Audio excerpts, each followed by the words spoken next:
Labasan ang pagbibigay ng Ramadan sa Tunis, ang kabisera ng Tunisia. Sad kasi hindi tayo pinagbigyan. Kasi, foggy pa rin. Yan, foggy pa rin siya. Diba? Tapos nakita ko yung weather forecast. May thunderstorm pa today. So, kita mo, gumagapang na naman siya, Di mo na naman makikita yan dyan. Ay.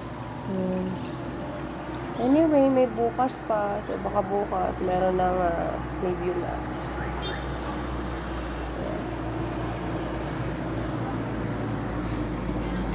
Kulay orange ang tila lupa indigo na tulad Kasi yung kagabi, niligpit ko na yung iba. Kasi nag-inom kami, tig 3. work area, Yan. robot station, exercise Tatlong room, at beer medical kami. room. May lugar din kung saan pwedeng magtanim ng mga Lalabas siya, gulay bibili siya at ng pagkain ng breakfast. crew. Pero limitado ang supply nila ng tubig.